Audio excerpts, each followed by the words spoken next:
I'm Sharnita, and I work with the Jobs for Her team. A career in freelancing comes with a lot of advantages like flexibility of time and location, an opportunity to follow your passion and make a successful career out of it, and multiple chances to grow due to the multifaceted exposure freelancing gives you. In most times, though everyone is aware of the perks, there's always the question of how and where to begin working as a freelancer.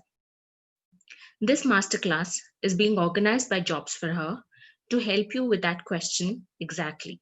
Well, I take this opportunity to introduce Mr. Gopal Iyer. Gopal is a seasoned talent leader with over 17 years of experience working with large multinational organizations across various industries and geographies. Currently, Gopal leads the future of work with the specific focus on attracting and engaging with people for gig assignments at EY GDS.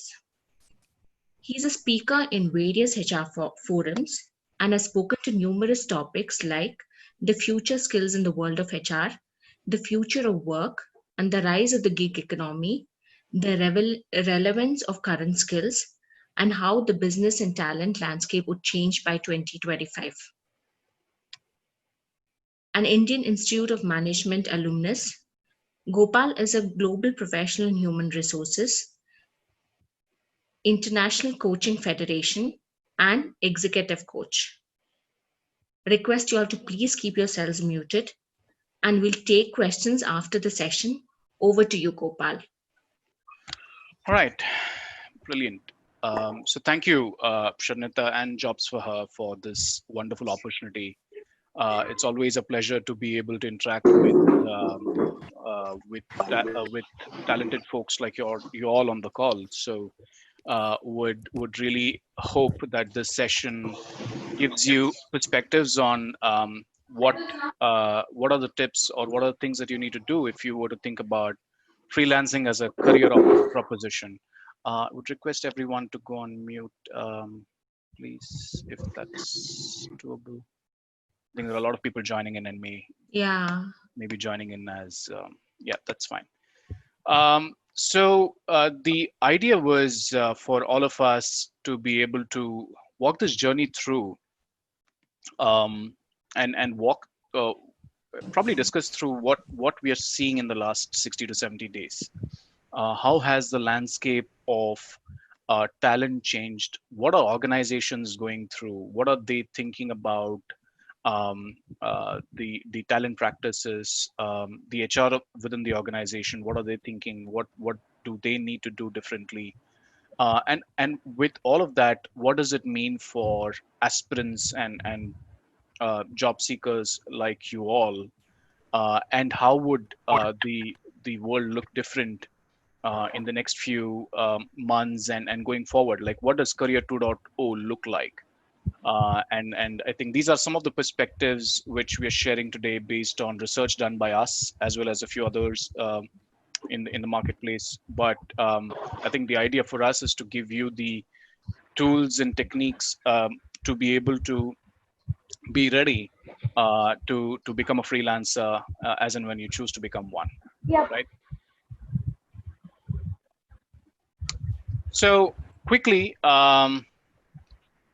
we intend to cover these elements today. So I'll walk you through what we are going through right now, the industry 4.0, the impact of COVID-19, what are the modern workforce realities with COVID-19 as well, collaborative economy or gig economy as we all know, and what are some of the things that you need to do differently as you think about careers and rethink around steps that you need to take to become a freelancer, and a bit about what GigNow, our flagship program, is all about as well.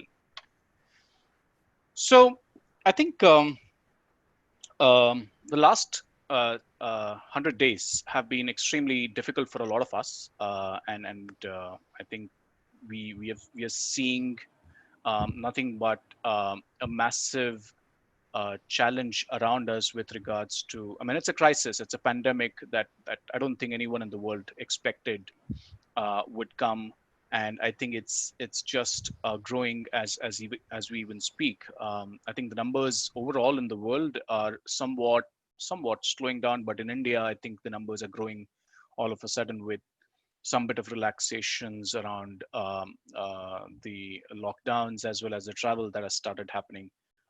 And what does this mean for us with regards to how does the business happen, how does the work happen, and what are some of the things that we need to do to be able to cope up with the new realities. So, um, is this an economic crisis alone, or is this an health crisis alone? No, it's both, all in one go, right? I mean, I think we, as much as we would want it to relate this to an recession or an economic slowdown to 2008, no, I don't think 2008 is a good enough parallel. I don't think it like a 2000 Y2K challenge was a parallel as well, because we it was restricted in many ways to particular geographies. There were economies that were still doing well during that time, and I think there were economies that were struggling, but I think there was a support system that was available. People were healthy even then. I think today it's a health crisis and an economic crisis all at one go, right? This has had a significant impact on unemployment, and as we see, as we speak through as well, there are reports around in the media about how the organizations are letting go of people for various reasons, cash being one of the important element. Like, do I have the business demand and the cash flow to be able to survive through the situation? And it will continue to uh, grow. I mean, in terms of the job losses, we may see up to 25 million plus jobs being lost through by the end of this entire pandemic, which I think we'll have to see how. And none of us know when is it going to end, if at all we were to say so. Um, what's the impact on the business that we are seeing? I think aviation or cab aggregators or even malls or cinema theaters are all closed in the last 60, 70 days or even beyond. And I don't think even if it were to open up, it will open up to the new world of realities. I think it will be a new normal or a next normal when it comes to people willing to go or going or being ready to be able to take up uh, the travel or take up or going for a movie theater. I mean, this will definitely result into temporary business closures, and we are seeing that happening around. Uh, it is also having a significant impact on loss of customers due to economic slowdown. Um, yeah, I mean, automobile as a classic example. I don't think in the current scenario where we are trying to keep our cash safe, money safe, we would be in a position to invest in something which is a spend rather, right? It's a discretionary spend, and a lot of consumers will hold back themselves on spending on some of these elements. Would this have an impact on the economic activities for those industries? Absolutely, yes. I mean, I don't think apparel is something that will remain the same. With all of us almost working from home now, we rarely would use a blazer or or an formal wear to be able to go to office. I think even if you were to go to office in the new normal, it would be limited at least for the next 6 months till the lockdown restrictions ease out. Um, Lack of demand and lack of supply. I mean, high demand at the end of the day in certain cases, low demand in certain cases, and lack of supply in certain cases, or higher supply in certain cases. And when I say that, it means we all needed groceries in the last 60 days. Were we able to get those on time? Probably. It took us about a week to be able to go and buy groceries or vegetables. So there was a high demand but lack of supply. But in certain cases, when now things, economic activities have opened up, there is a lesser demand for certain things and a high supply availability through all of these aggregators like Big Baskets or Amazons. And I think they are trying their best to be able to spur the demand in certain cases as well. A lot of organizations were not able to manage work remotely. I mean, some of us, like in EY, we have gone 100% work from home. but there are operational reasons because of which organizations may not able to work from home. Example, any of the manufacturing organizations or any of the government organizations like HAL, where you need physical presence in the office to be able to work. I mean, railways is another example. So there would be an impact on their operations as well, right? Consumptions level have decreased drastically. I just spoke about that. Lower cash flow. A lot of people are struggling with liquidity. Some of them have lost jobs. This has resulted into cash flow situation, and manufacturing is at all-time low due to all of this. And this has also resulted in increase in debts. While all of that is happening with the business, it is directly impacting or indirectly impacting in certain cases the job seekers and employees as well. How are we working with the entire current scenario in the last 60 days? I mean, I think there has been significant shift in the hiring practices. What used to be X number yesterday, today is probably X minus one or X minus two in certain cases. There are hiring freezes in certain cases where we are not able to hire for the lack of demand in certain roles that we would have typically hired. Working from home has become a normal now, a new normal, where we are not working in offices. And I think that will continue to become the new normal, where it will have a significant impact on the way we are working as well, which has resulted in the change of policies, pay structures, and all of that in the coming days to come, right? So, just a bit on that for all of you. How has this impacted women? And I think this has come loud and clear, even within the framework that we are all part of, including within EY, where I think it was one thing for us, all of us, to say that we will all work from home, but it has put extreme stress on the women at large, including economic stress on families, which has impacted everything around the way the days look. I mean, we could probably think about a 9-day work day, 9-hour work day before, but it's now become 14-hour work day, and it will continue to have an impact on the work-life balance. The element of jobs in itself, given the economic stress that we have, has led to a lot of stress around healthcare and basic amenities and access to basic amenities for especially pregnant and disabled women, and it has had a significant impact on women with domestic abuse by up to 20% during the lockdown. I mean, these are all research that are available in the public domain for all of us to look at how things are going on. So, with that, I think pre-COVID decisions on what we would have wanted to do would probably have very little or no relevance to the post-COVID realities, and there will be a new normal, or as some of the research articles suggests, there will be a next normal in the coming days to come. So industrialization has been there for almost several hundred years, and we will continue to look at the evolution in the uh, since the 1784. So we started with mechanization, steam power, weaving loom in 1784. In 1870, it was about mass production, assembly line, cars were produced, electrical energy was produced. We moved on to 1970, 1969, 70, where it was all about automation, computers, electronics. And today we are in the world of cyber physical systems, Internet of Things, networks, cloud computing, quantum computing, and all of that. And all of that along with COVID, right? I mean, as of today, as we speak. So, how has this impacted all of us at large?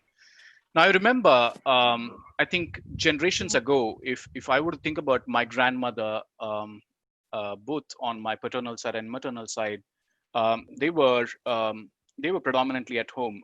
They would probably spend time on pursuing their passion, but predominantly did their basic schooling and stayed at home.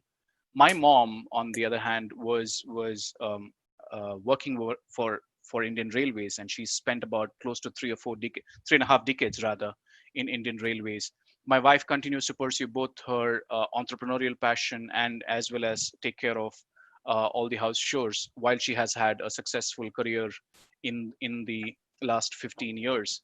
And I think this is going to continue in the same way, but with industrialization 4.0, the way the jobs have evolved in the last 15, 20 years will continue to offer a lot of opportunities to everybody and including women at large.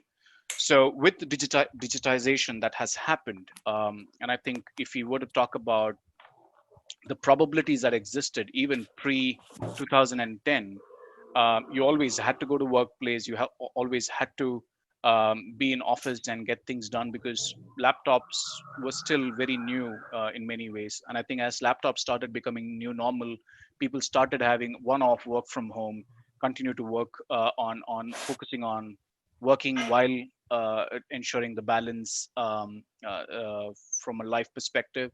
And I think today, as we speak, with a lot of things through the Internet of Things being on apps, people have evolved to pick up roles as of through remote working as well.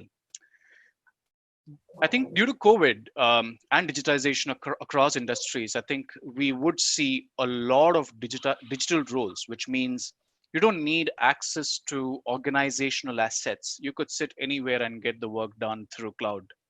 All you need is a laptop, and as long as you have a personal laptop, you will be able to do that, right? It also has provided us tremendous amount of flexibility to start business with a relatively very small investment, right? I mean, be it the Startup India initiative that the government of India announced 5 years ago, or be it even now in the recent past, the initiatives around self-reliant India.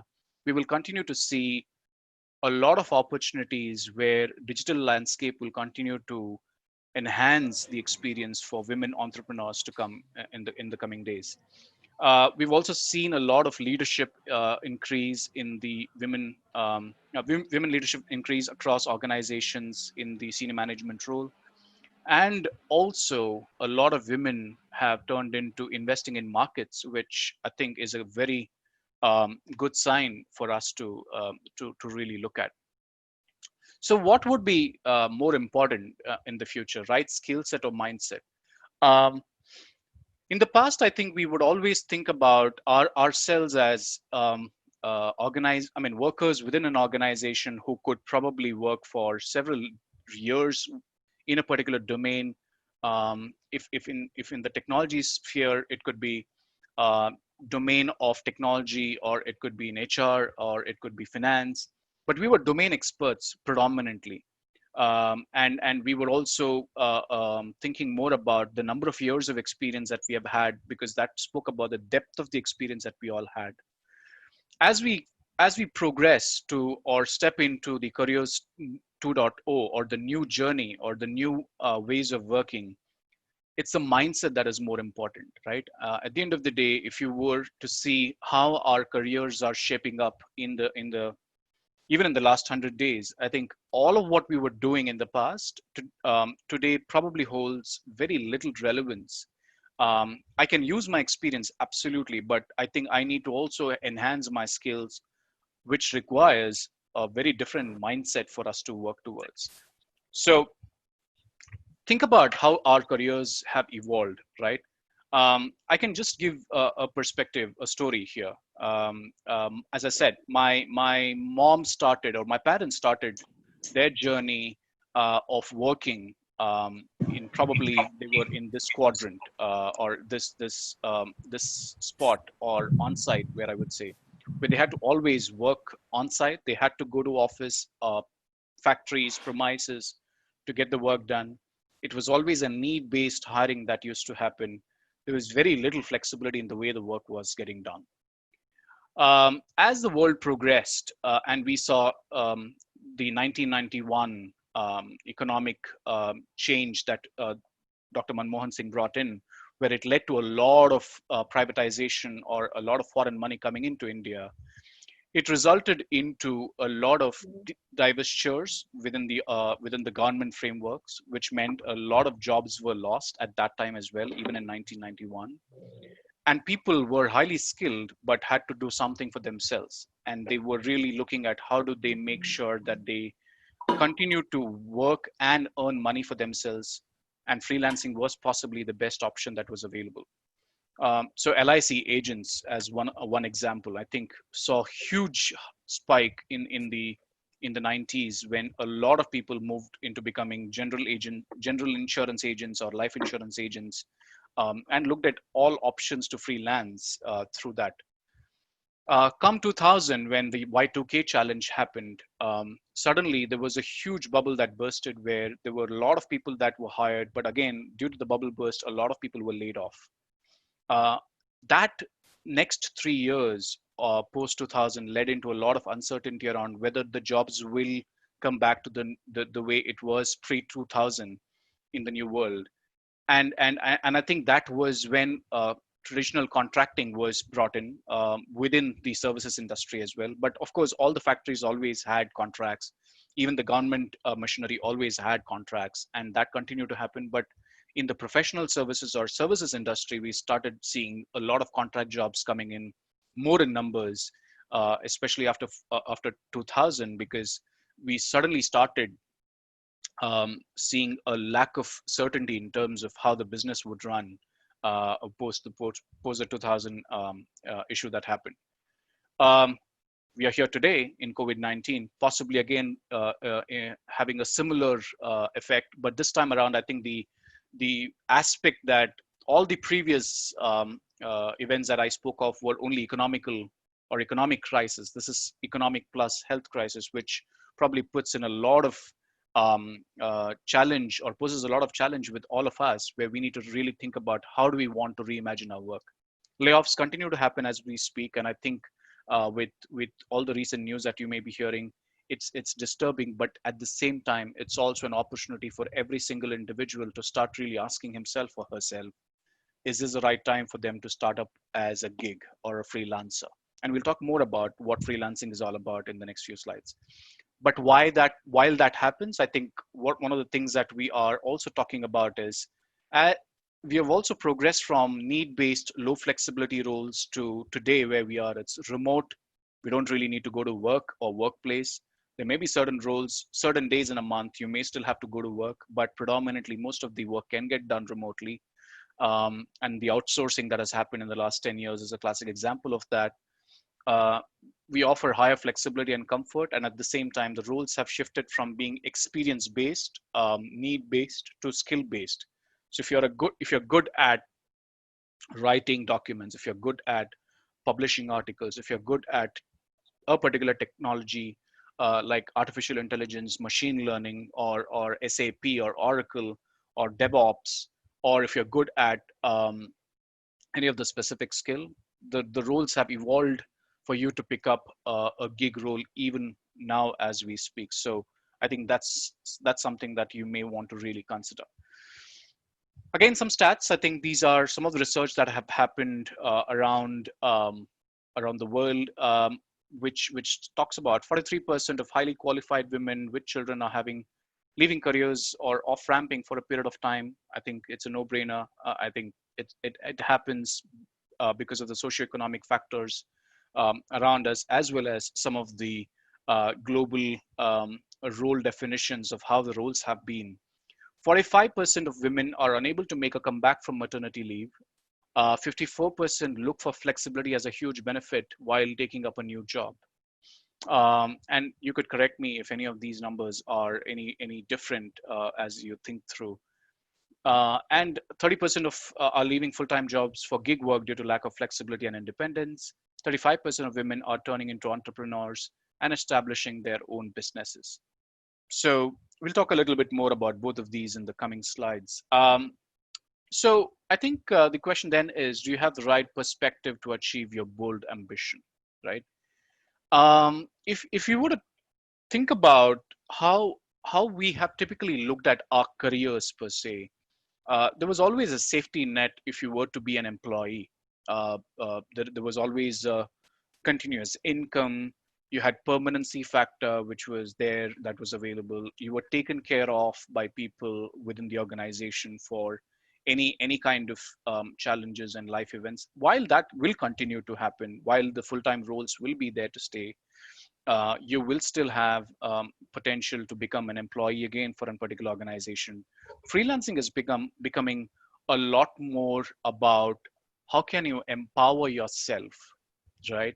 If you had a specific earning potential as an employee within an organization, as a freelancer, imagine yourself being a CEO of your own organization and you being a solopreneur. You don't have people working for you. The potential that you have to do business is multifold. You don't really need to restrict yourself to one particular domain of expertise or one area of expertise or one specific area of work. And I think it's all about building that right perspective to become more bold and achieve the bold ambitions.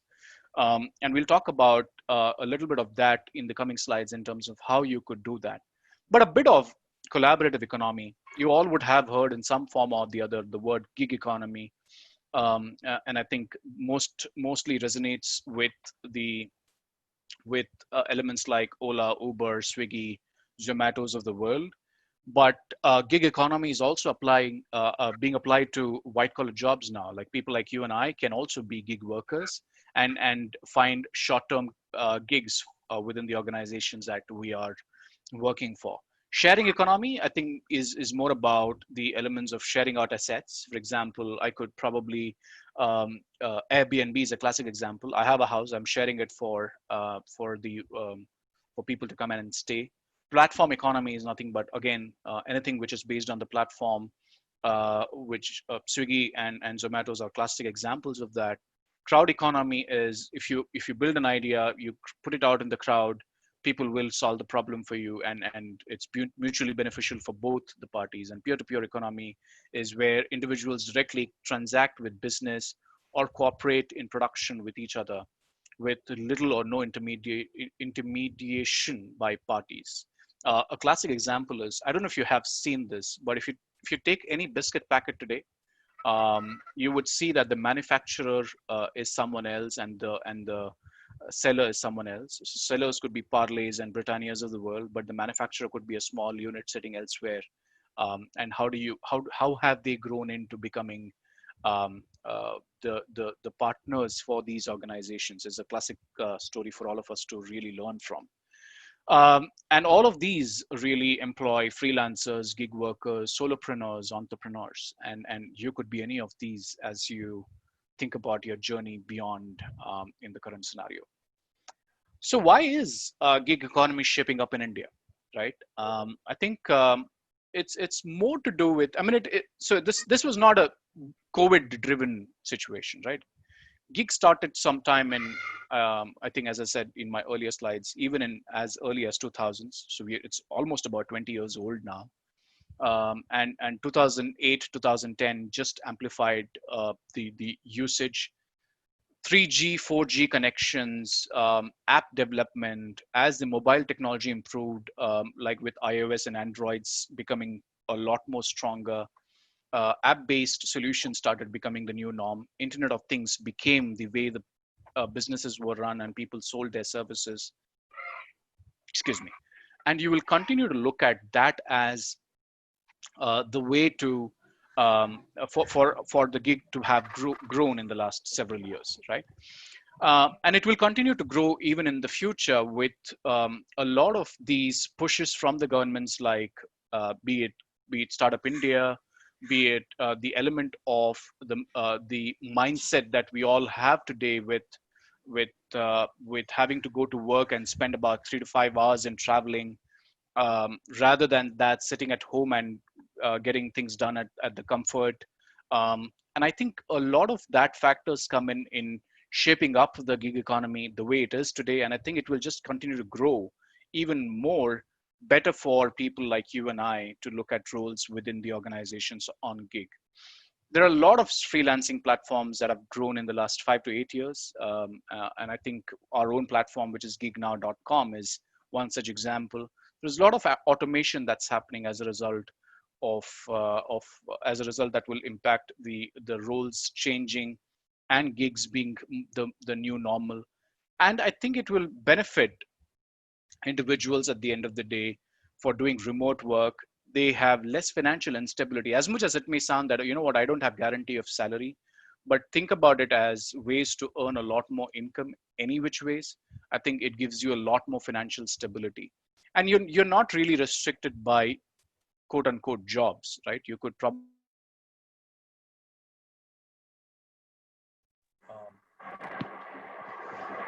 one second.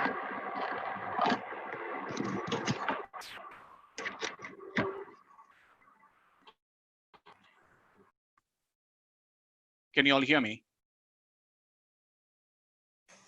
Yes, we Okay. can hear you. Sorry, there was a power cut, and my USB got disconnected. So, so I think this will continue to impact the world of work that we are all part of. It's beneficial for both individuals and companies.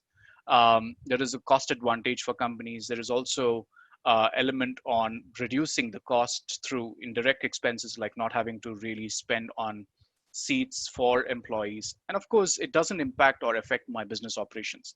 And COVID has just proven that even if you're working from home, I think it's absolutely working well for everybody, right? So who is a gig worker, right? Anyone who could be working with us on a non-permanent basis. It could be freelancers, it could be niche professionals, it could be women predominantly who would want to work with us on a short-term flexible engagement or a project. Mostly, I think we've seen women post maternity would want to come back to work, but I think the fact that they wouldn't want to commit on a full time job, which requires you to spend at least 10 to 12 hours a day, discourages them from looking at options for the organization. I think gig work is a classic example how you can still continue to give justice to the skills and the experiences that you've had by engaging yourself only for limited time in a day. So you could pick up a gig for 5 to 6 hours in a day and still continue to pursue your other passions or focus on the house shows that you may have, or even otherwise. I mean, you could do anything that you may want to do with the remaining time. So flexibility is one key element. Independent professionals are gig workers. Temporary contract workers are gig workers. Interns who would want to join us on a flexi time internship, and people with disabilities or neurodiverse talent are gig workers as well. So how does it help you? I mean, what is beneficial for all of us? It gives you a tremendous amount of autonomy, right? It helps you develop new skill sets. You control the workload. You have the say in terms of the quality of work. You can define the quality of work, mutually agree with the organization that you're working for. You have a control on income. You quote the price point that you would want to sell your services for. You have the work-life balance at the end of the day. It gives you tremendous empowerment. It gives you tremendous financial stability where you are able to set competitive rates. You make your own work schedule. You create your own budget and work through that. And it gives you phenomenal work-life balance at the end of the day. You work through the set schedule, set aside work time, designate a workspace, and I think you are able to find what you needed by being a gig worker at the end of the day that you probably would have not had the luxury to be able to find in a traditional full-time job. Of course, a lot of organizations in the next few years, including EY, will move towards bridging the gap and work towards addressing all of these elements for everybody. But you would still have the option to do a 6 hour gig for an organization, and how you could do that effectively even now as you may be waiting for better opportunities in the future to open up is something that for all of us to really think through and work towards. So the future of work, I think 61% of women gig workers would like to make gig work their full-time career.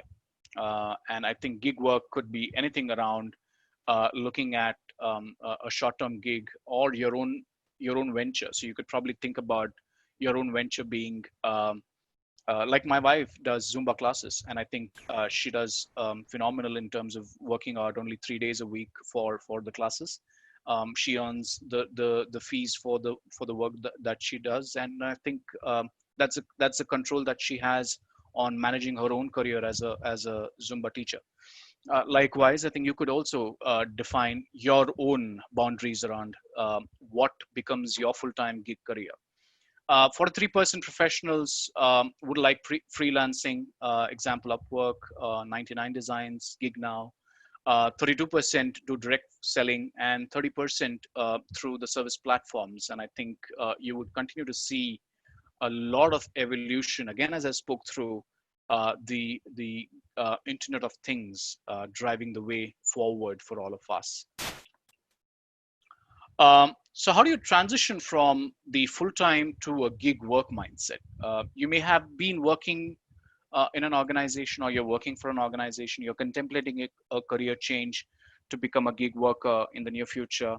You may want to also think about what you would want to do if you were to start a gig work or a gig role tomorrow. So most importantly, understand what's involved in the gig. And gig could be an opportunity that you create for yourself, or the organization gives you. Ensure you manage your time to work and work from home remotely really well. Um, Plan your technology and workspace. So invest in a good laptop, the internet connections, and all of that. Keep a track of the income. Salary slip is easy to track and understand what it means, but when you're working for multiple roles across the organization, or your income is staggered, where you work today and you get paid by end of 45th day, it's extremely important. Spread Can you please put everybody on mute, please? Shrinda, can I request you to do that? Doing that. Give me a minute. Thank you so much. I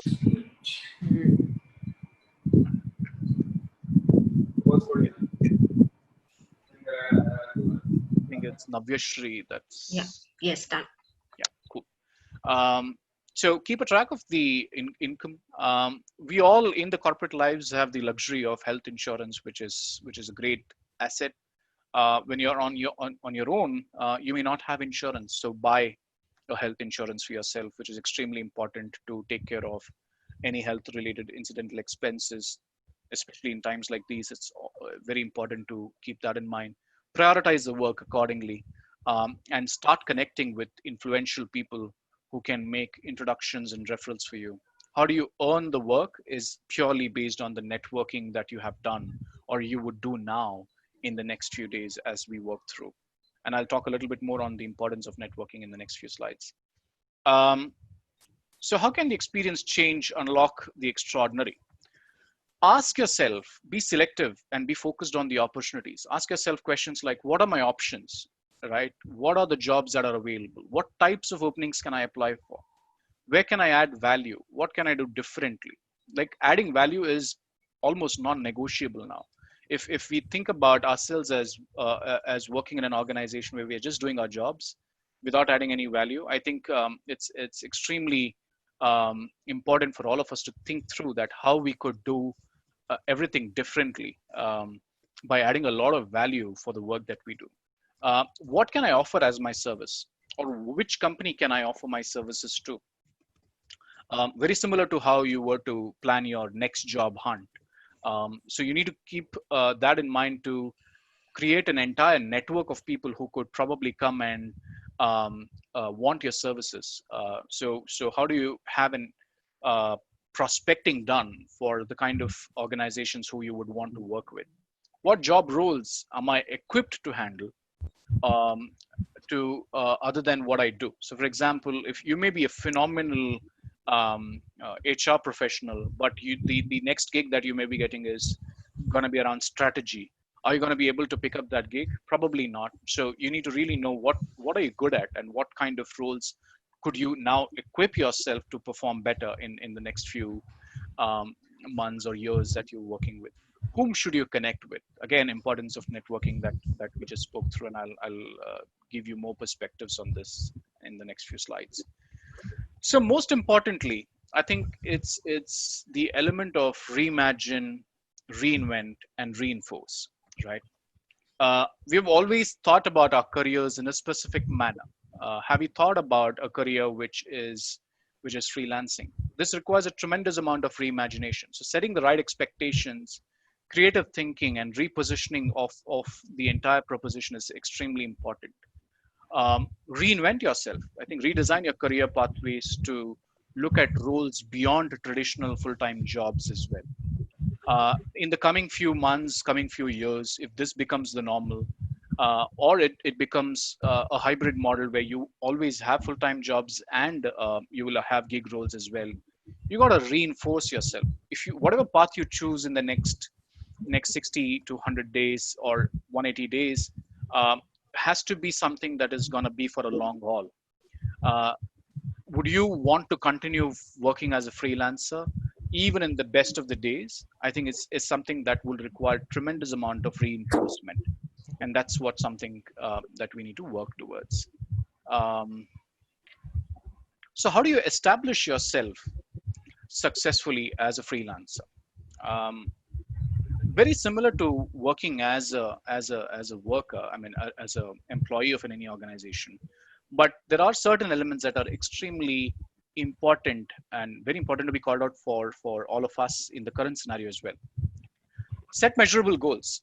Without a goal it will not work, right? I mean, you need to know what are you going to do by when. So it should be a smart goal that you're putting in, which is specific, measurable, attainable, realistic, and time bound.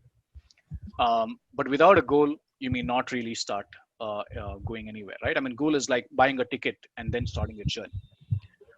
Personal branding, again, is extremely important. What do you want to be known as? Who you are? I mean, what do you do? What services do you offer? That's a personal brand element that you would want to create for yourself. And we'll talk about a bit of branding as well in the next few slides. Start figuring out your buyer personas. Who's your customer? Who's going to buy the services from you? Who's going to be working with you? Which organizations would be offering you gig roles? Where all can you market your services? Can you market your services if at all, or can you only talk about it in specific forums? There are certain jobs which doesn't allow you to market your services. So think about that, excuse me, a little bit. Create and maintain online presence. It's almost inevitable that for all of us, if we would really think about life without being online, I mean, 100 days ago, I would probably do almost 90% of my meetings face to face. And the fact that a possibility of this webinar also wouldn't have existed 100 days ago. But today it's possible because of the platforms like Zoom, Teams, and several other collaborative platforms. Extremely important for all of us to create and maintain an online presence, for people to know who you are and what value do you bring onto the table. LinkedIn is phenomenal platform for all of us to be absolutely be there and do great amount of work for people to know you. There could be several other platforms, including Jobs for Her, where you can also create your online eminence and presence. Network. It's a no-brainer that any opportunity is for anyone who has about plus 15 plus years of experience is based on network. How many people know you for the work that you have done? Are you in touch with the managers that you've worked with them in the past? Are you in touch with the school, college alumni? You never know who is going to come in and help you find your next gig or next role. So network, build your eminence is, I think, the key to the success. Um, just about the few elements on being skilled in craftsmanship. Craftsmanship was something, as the photograph really tells the story, was something that was always there in the past. I would say in the 1960s and 70s, where we would do a lot of work which was handcrafted, handicrafts.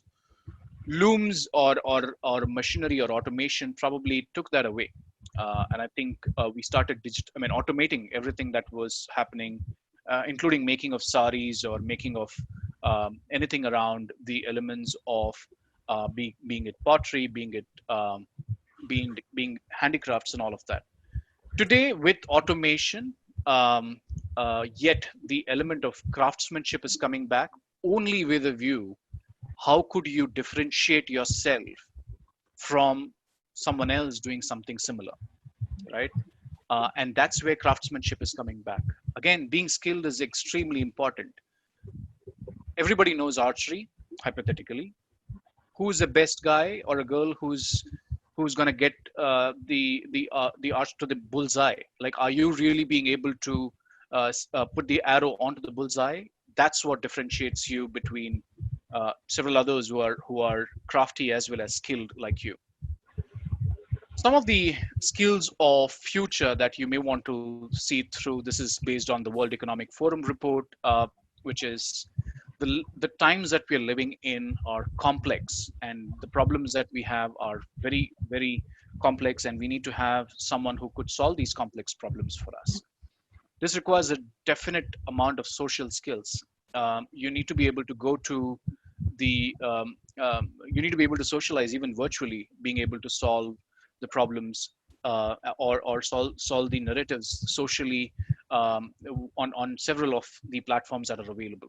You have great amount of project management skills, technical skills, cognitive skills, empathy being one of the most important things today that we need. Are we able to really understand what people are going through? Um, uh, I've seen a lot of people uh, typically associate with others through any of the online platforms just to ask help, right? Asking help is absolutely okay. We all would be more than happy to help, but are we really asking this other individual how is she or how is he or she feeling? Are they doing well? And before even we try to sell our product or services, just have that bit of empathy to be able to know whether this person is doing well, right? So I think that's extremely important. Leadership skills, listening, most importantly. Are we able to listen to people for the problems that they are able to share, some of the things that they are not able to share as well? So how do we work through that in the complex world that we're currently living in? A bit on personal branding, right? I spoke about that in the couple of slides earlier.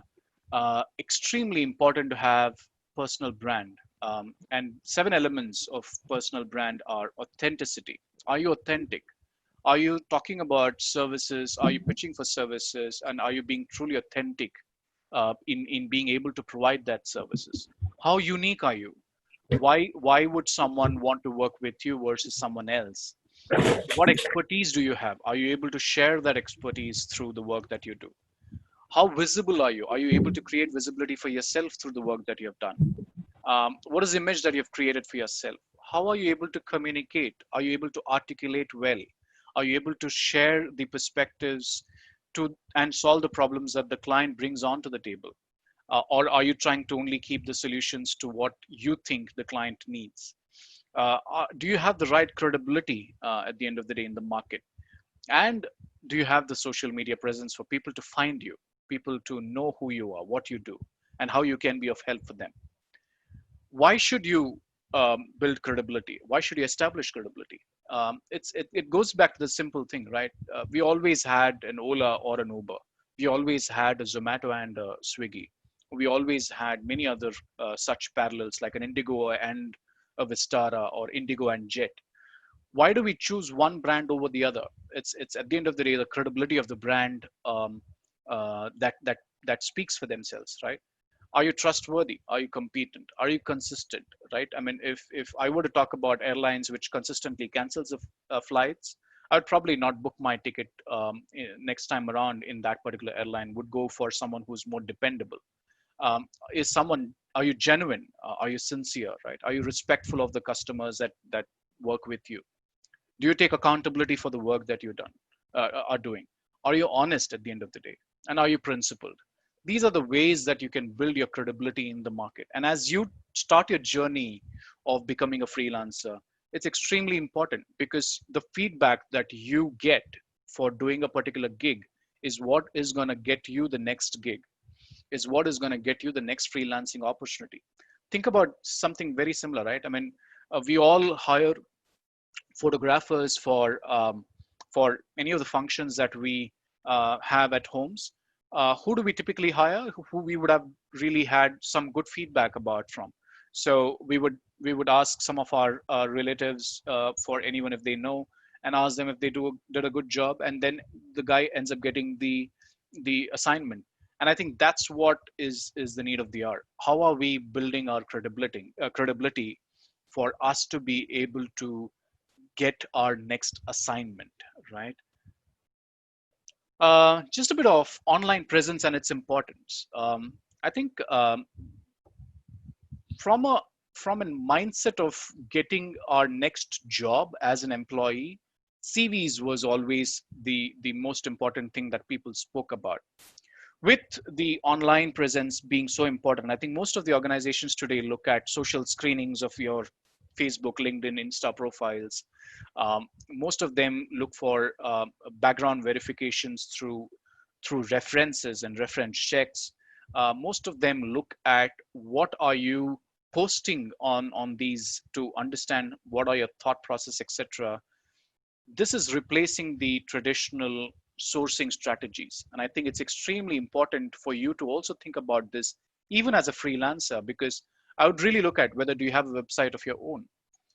Do you have a business account with LinkedIn or business account with Facebook where you have posted about the work that you have done, some testimonials of the work that you've done, some really interesting facts about the kind of business you're in, some of the really interesting research reports that you've published on challenging assignments that you've picked up, and all of that I think is extremely important for you to really think through as you're building your online presence, because I think that's what is going to help you end up getting your next big gig.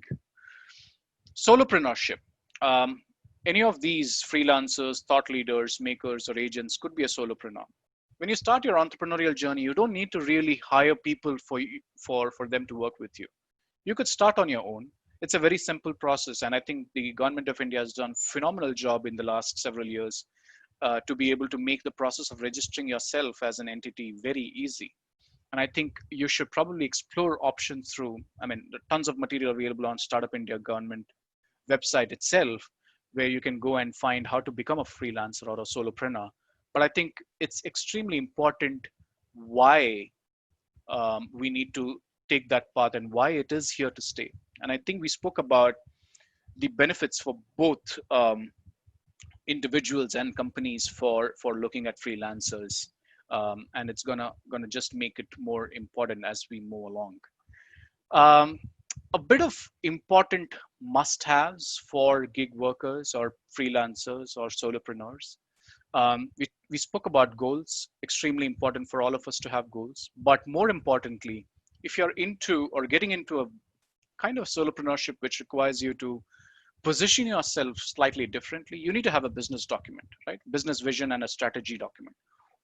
What are you doing? I mean, what are you doing, or which services are you going to be offering, right? Are you thinking about setting up a shop which is into HR consulting? What organizations would you be working with? What is the strategy that you have to win more clients? Uh, are you going to be only restricted to India, or are you going to offer cross-border services?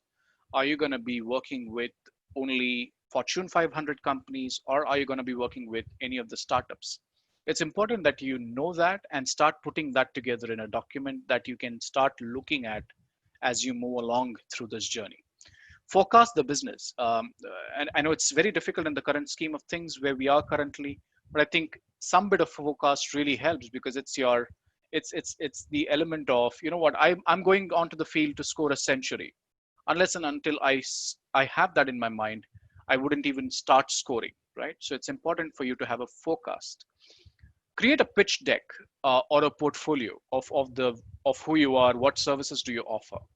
Create a elevator pitch. Speak about what you do in the smallest possible fashion in like 30 seconds. Let that be on your website, let that be on your Facebook page, let that be on your LinkedIn profile, to say for people to understand who you are. That's going to be the new norm. I'm more interested to hear you through any of the digital platforms first before even getting to the element of looking at your CV and interviewing you. Create an online presence. We spoke about that at length. Gather reviews and testimonials. Again, we spoke about all of this at length as well. Again, simple example. At the end of every ride that we used to take, I would rather say, in the pre-COVID era with Uber, the driver used to say, or even Ola, he used to say that give me a 5-star rating, because that's the rating that would end up getting them the next ride, right? And I think that's more important in the new world of work as well. So how do we become a little bit more smarter? It's okay for you to ask for recommendation. It's okay for you to ask for testimonials, because that's what is going to get you the next possible gig. Bit about GigNow. So GigNow is EY's flagship program where we tap into people with various skill sets, and opportunities could be anywhere for 45 days up to 6 months. People can register on gignow.com and put in their CVs and profiles. If there is a role that is available, we would definitely reach out to you.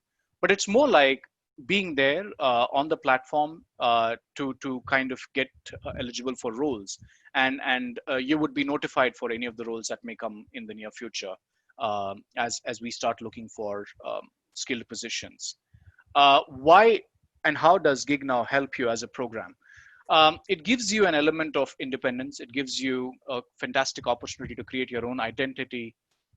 You can work with us on really um, uh, uh, client problems and solutions that you may want to work through. You could share knowledge with people on the team. You would be covered through all the social security benefits and insurance.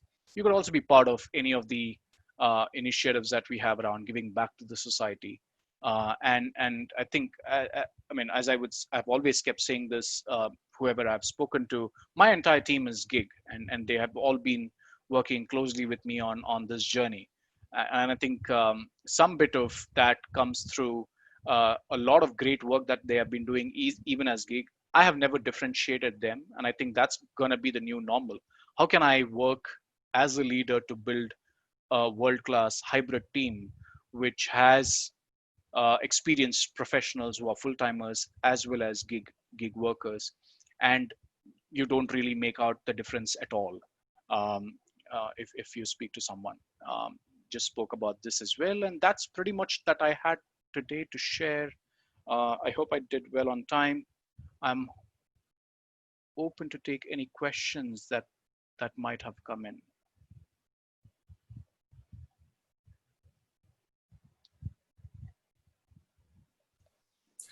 Hi, this is Padmavati from Bangalore.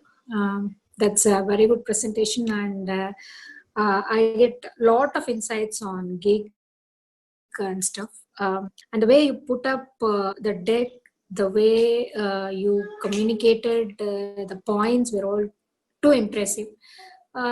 Thank you. Yeah, may I have a short introduction about you? Sure. So I lead the gig program for EY. Work with them in the Bangalore office, and I think that's what I do. Hi, Gopal. Vijaya here. Yeah, Vijaya. Yeah, it was really a very good session. I'm glad I got an opportunity to attend this. I have a two-part question. All through the presentation, you mentioned you have to excel in whatever you do. Right. But we are aware and we know that there are a lot of mediocres.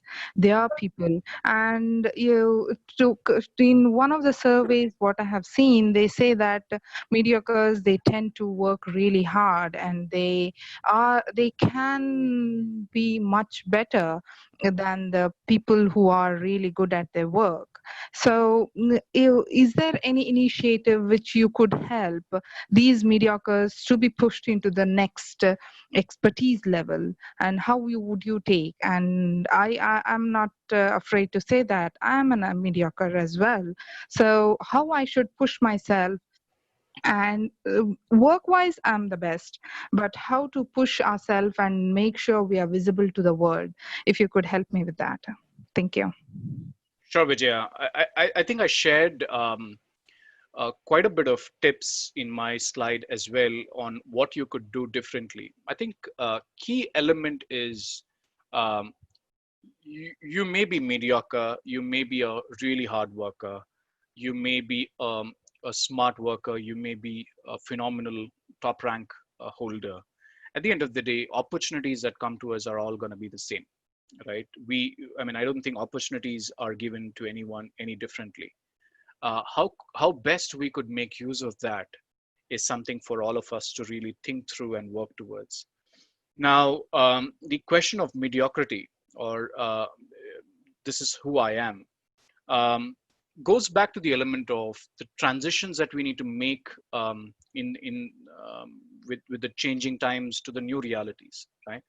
Uh, when test matches were played and when ODI came in, people were not ready to transition.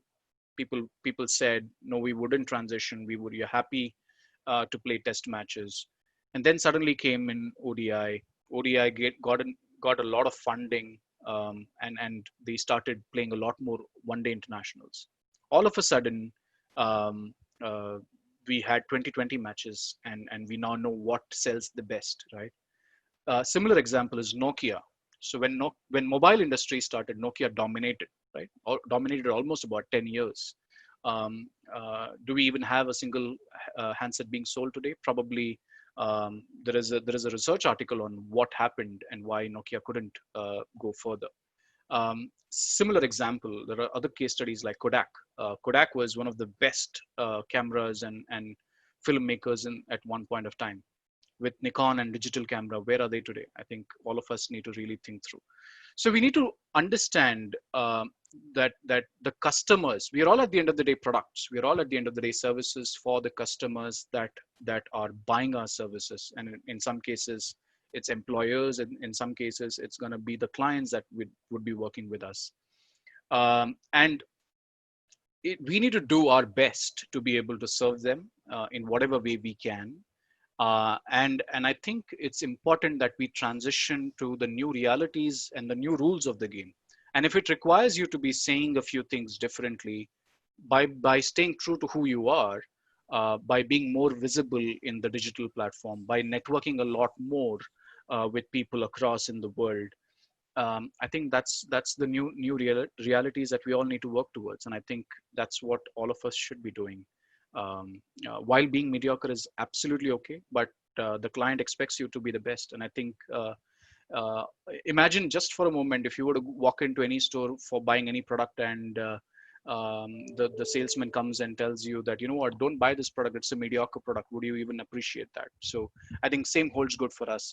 I think we all need to realize that we need to be considering ourselves in the current times as products ourselves and services ourselves. How would we be positioned in the market is something that we need to work towards. Not everybody is great with it. We need to work towards that, and I'm sure everybody can do it. Okay, thank you. Thanks a lot. Hi, Gopal. Gopal, I have a few questions on my chat window as well. Yeah. I would like to read out because I'm sure you're not able to see it. Is freelancing a lucrative career? Which field offers the best compensation for freelance work? Which field? Now, That's which field offers the best compensation for freelance work? so freelancing absolutely is more lucrative. Whoever I have spoken to about on freelancing, when they really sit down and do the math, do the entire business proposition for themselves, the earning potentials that they have on freelancing is a lot more. Which field? I think I don't know what's the background of this individual who's asked this question, but I think if he or she is a fresher, then I think anything to do with digital would really help. But if this is someone who is really having a lot of experience already, just converting that experience into a freelancing proposition is going to be the best thing to do.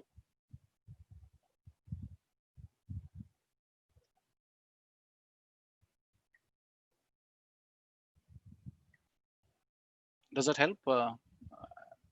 mean, I don't know if there is a follow-up.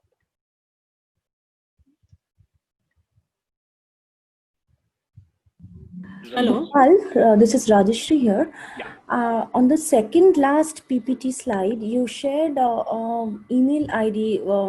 I'm sorry I missed it. Is it possible to share that slide once again?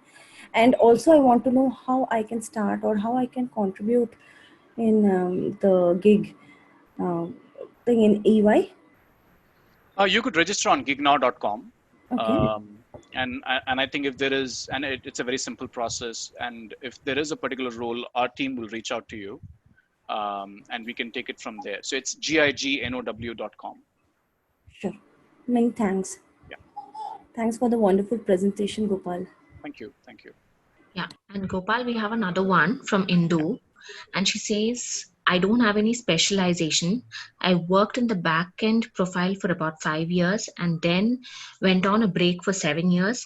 Can I do this as out of current technology skill set? Don't really. Yeah, this You is may what need. she asked. So, Yeah. I understand. I think you may need a bit of reskilling. You may want to look at what are the top skills that are available or needed in the market today. Pick up some of the trainings from Udemy or Coursera or Upgrads. I think anything to do with digital marketing, data analytics, data visualization, anything that helps you tell your story better is going to be a good one for you to look at, being able to leverage. And I think you should look at reskilling first for the next couple of months, and then of course the landscape is quite wide open for you to pick up any of the roles that are available. Yes, another one. Do I need to have special skills or certifications to become a freelancer? Special skills, no. It could be the skills that you're working or proficient in. So it's all about converting whoever you are and whoever you are as an individual to become a freelancer based on the skills you have. And certifications, absolutely. Look for what certifications are valuable for the background and the experience that you have. So, for example, if you're an HR professional, look at it, certifications around HR professional that gives you a good view of what global HR practices are. Or if you're a technology professionals, look at what certifications holds value in your area of expertise. It could be SAP, Oracle, or any of those. So I mean, purely depends on what background you are from. So the next one comes from Manaswi. Mhm. She asks, I'm a student graduating in 2020 as an IT engineer. What are the opportunities out there for me? How do I start? So it's I know I think all the students are extremely anxious with all that's happening, and I would continue to keep telling them, then do not lose hopes. The opportunities will come. Opportunities are there. It will continue to evolve through. IT engineer, I think you may still look at some of the roles that may be available through gigs or internships that you can pick up. Um, Pick up volunteering opportunities to begin with if you're not finding anything right now. I think for the next 3 to 4 months, there will be a bit of uncertainty for organizations to look at onboarding any of these professionals, not because they don't want to. It's purely to do with all that's happening around the ecosystem of the lockdowns and the fact that none of the universities, almost whoever we have spoken to, have been able to conduct their final exams. So it's an extremely uncertain world right now. But do not lose hope. Continue to look for opportunities. You don't need to. You could still do a gig role even without completing your exams. The question is, when the exam happens, how do you find the balance to take leave and complete your exams and certifications? So look at that. There are tons of websites that are available, including GigNow, which is ours. You can look for opportunities there, wherever you think you will be able to add value with the background and experience and skills that you have. Absolutely.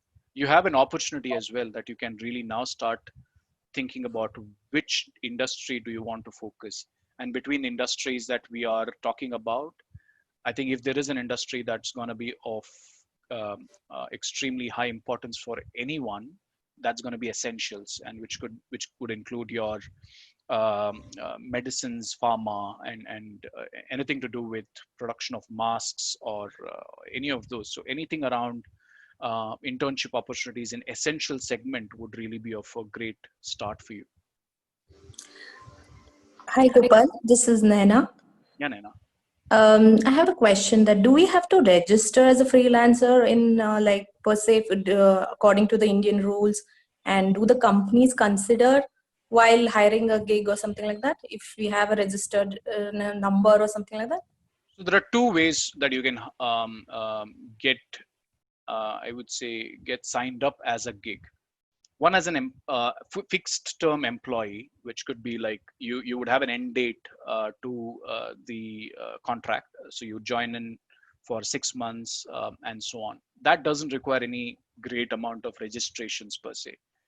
The other way is if you're really a seasoned professional, would want to start up on your own as a solopreneur, you may want to register yourself through the registration process. And as I said, go to startupindia.gov.in and you would get the entire framework on how do you want to register. Simple things like GST setup, PAN, Aadhaar, Udyog Aadhaar, I meant. All of that takes about 15 to 20 days for all of that to be set up. And then you can come to any of the organizations and say that you're coming in here as a consultant. This is how you would want to sell your services, and this is your rate card, and negotiate on the rate card and get the assignment. And those assignments could be time bound, it could be case based, it could be outcome based, and all of that. So there are multiple paths that you can take. That's the flexibility that gig offers you, which probably employment never offered you. So I think you should probably look at, you have to decide which one suits you the best. Thanks, Gopal. Hi, Gopal. Can you please shed some light on management roles with gig now that it has been remote? So I am actually a 15-year experienced professional. I was based out of HCL Technologies. I was mostly into management. Can you shed some light on this? Which area of management? I was into project management and test management, both. Project and risk? Test management. Okay. So again, I think both have bright future, right? And I think the ways project were managed in the past were always you would probably go in as an employee and manage projects after project for the same organization, one after the other. Excuse me.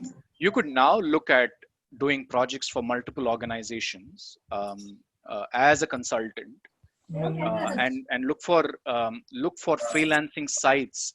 There are many such sites like Topcoder, Kaggle, Upwork, freelance.com, freelancer.com, and GigNow, of course, where there would always be project management roles that could be available, where you could do projects out of that. Test, of course, is a phenomenal area of opportunity. Everybody wants that capability. Qualtrics is another such example where you could look at registering yourself as a freelancer. And I think I think one thing I would say, all of us with anything more than 10 plus years of experience on this call today have to really realize is, it's not the number of years of experience that would count now. It's more of the proficiency of the skill that would count now. So if you have a proficiency on project management as a skill, if you have a proficiency on testing as a skill, that is what is going to be monetized, and you define your rate card accordingly, right? Unlike in the employment area where you would quote a figure based on the number of years of experience. That's just going to go away. I mean, it's going to be pretty soon a history in the next 5 to 10 years. It will be price point based role compensation, I would say, going forward. I mean, this is my view, and I think a lot of research articles available for you to read through this as well. Hi, Gopal. Can you hear me? Yes. Hi, this is Priyanka. Yeah, Priyanka.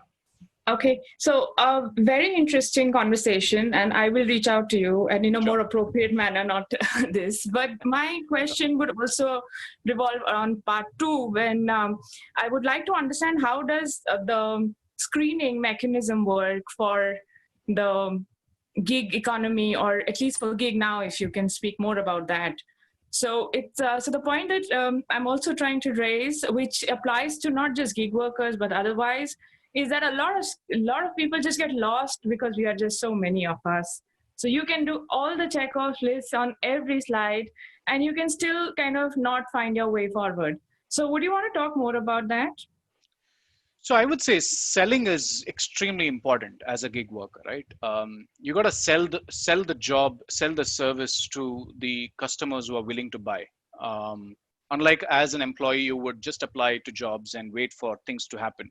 And the problem of plenty is impacting people at large any which ways. And I think with any such events like pandemics that we're going through right now, it's just going to get a lot more critical for us to realize how do we want to position ourselves. Networking comes to play here. Know people who can be of influence. Talk to people. If there are roles that are available that you can think of or you see in any particular site, keep researching, right? I mean, it's extremely important for you to keep researching on where you can find the opportunity. If there are people who you know work in that organization, work in that startup, work in that MSME, talk to them and find out if there is a way that you can collaborate. Let price point not be a point of factor, right? I mean, you gotta be hungry to pick up that first, second, third assignment for you to build your name if you're starting your career as a freelancer now. And I think as you do that, you will progress a lot more in terms of how you would take this forward, because by then you would have built your name and credibility in the industry. So I would just say that, and I think if we can definitely discuss a lot more one-on-one if that helps. Great, thank you. That's very kind of you. Sure. Hello. Yes, Meenakshi. Hi, Gopal. This is Meenakshi. Actually, Yeah, hi. my question is. I'm not able to hear you clearly, so. Hello. Maybe. Am I audible? Yes, hello? Yes. Yeah. Just a second. Am I audible? Yes. Go ahead. Actually, Gopal, my question is, I'm an HR professional around 5+ years of experience, and currently I'm on a maternity break. So from last 3 months actually. Mm-hmm. So what do you think, according to you, with regards to the gig workers, what are the opportunities for me as an HR professional, as an HR generalist, or as a gig, or any other opportunity for HR professional? Because when I was there, I was searching for the freelancing in HR. There is no any work I'm able to find for freelancing as an HR. So I think any role which is within the non-revenue generating field, which an HR, finance, enterprise technology, or all of that are gonna be looked at as a classic view for crowdsourcing, right? So can you break your role down into multiple chunks? So define what your typical day in the role look like, right? Put down those 10, 15, 20 line items. Rate your proficiency against each of the line items, and that will give you a fair idea on what is it that you would want to look for in your next gig. So for example, as an HR business partner, if your focus had been working closely on attrition management, or working closely on building strategies for new business setups, or working on some of the new initiatives within the organization for compensation on benefits, I think those will be then targeted roles that you can look at. I think you need to further specialize. So you got to move from vertical growth to horizontal growth for now, to see what other aspects of HR that you can pick up and be known for, and then become a freelancer through that. Okay, then for this, I have one more question. In which skill I have to adopt, or is there any certification needed for the same? if I want to choose for the compensation and benefits, then what kind of certification I need to do? So Meenakshi, we can connect one-on-one on that. If you can, feel free to write to Okay. me, connect with me on LinkedIn. I think Okay, sure. it's best for me to know more about you to be able to guide you better. Okay, thank you so much. You're welcome. Hello. Hi, Gopal. Rachita here. Hi. Am I audible? Not that loudly. Maybe the mouthpiece is a little far. Now? No. Is it better? No. Just one moment. Hello. Yeah. Now? Much better. Yes. Okay. So what I wanted to ask is, I'm looking for a new career direction. So does GigNow, really offer some internships for people like me? I would need to know more about your experience and background, Rachita. Yeah. So why don't you do this? Register on GigNow. Yeah. I'll have one of my team members speak to you, Okay. and we can take it from there. Perfect. Yeah. Not a problem. Thank you so much. Sure. Thank you. I think we're done with questions. Awesome. Can we? I will give it like 2 seconds and then probably wind up since we've passed 12:15. Yeah. I know. Yeah. One question. Yeah, one last question for the day. Yeah. Gopal, I had a question that I'm just new to GigNow. I haven't looked at it. So I just wanted to know GigNow is for any area, any technology or non-technical space. It covers both. So GigNow is our platform for EY, and we typically would post roles which are relevant for EY. And for you to know more about what EY does, I think do some research on what EY is into, and of course you will know what kind of roles we would have in GDS and even in EY India.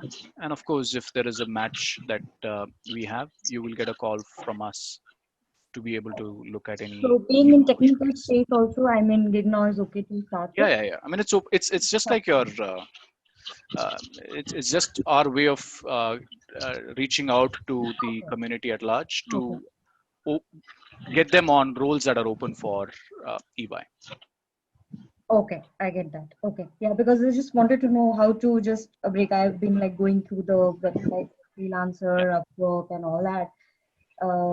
But then how to actually start up, you know? So if that also helps, I mean, there will be many channels, and we'll have to apply everywhere and try to Sure, understand absolutely. I mean, I think you will have to. all the channels. So yeah, absolutely. Okay, thanks.